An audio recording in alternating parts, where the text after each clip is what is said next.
My brothers and sisters in Christ, I must admit that I am usually loath when reflecting on theological matters to invoke secular entertainment. While even though there's sometimes correspondence, of course, the inspiration is far different.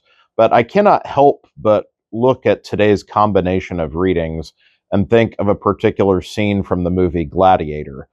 Gladiator was the film of a couple of decades ago now. It doesn't seem like that long ago, but that, of course, was a story of a great Roman general who was betrayed and then put into slavery and rose back up through the ranks as a gladiator to take on the very emperor who had betrayed him in this quest of revenge and freeing the empire from a tyrant.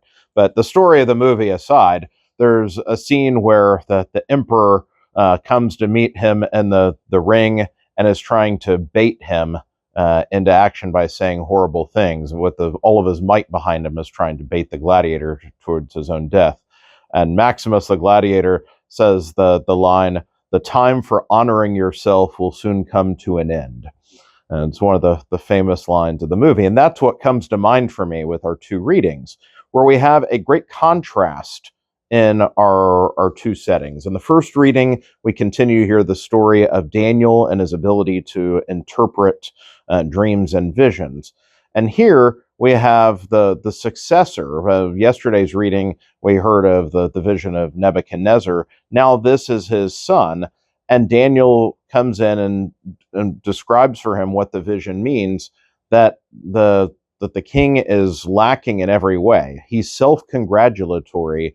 He not only dishonors God, but honors everything that is wrong and ultimately honors himself. You think of the crudeness of bringing in the plundered vessels from the temple in Jerusalem and using them just to serve food and drink to his party guests, of the horrible offense given to God. And so the message, as Daniel tells him, that the hand is telling him that he has been found lacking and his kingdom will be divided and given to the Persians and Medes. And the king dies that very night. And this is the fall of the Babylonian Empire. Under the new empire, the Israelites are sent back home into freedom. So we have, on one hand, a king who is honoring himself, as the Emperor Commodus does in the movie Gladiator. We have the powerful figure who is just obsessed with honoring himself, who fears nothing, sees himself as being all-powerful. We contrast it with what we hear in the gospel passage, as Jesus warns his disciples of the worldly costs they will pay for being disciples, that they will be arrested, dragged before tribunals, everyone will betray them, and in fact, many of them will even be put to death. But then there's a reversal.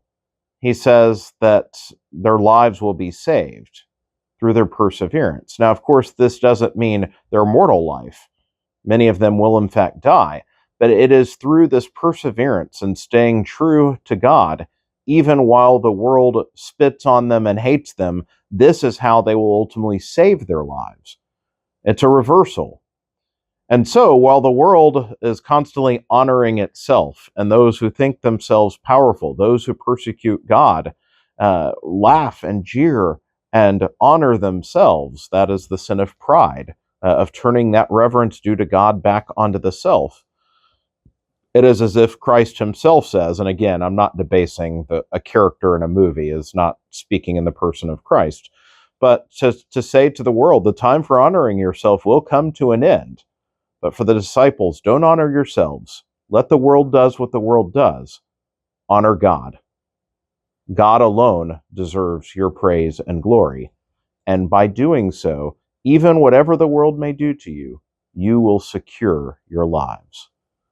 As we ponder things eternal in this final week of the year, as our eyes in the Advent season turn to the Lord's second coming, may we be stripped of illusions that the world will give us, and indeed, focus all of our praise and glory where it is due. May God bless you all.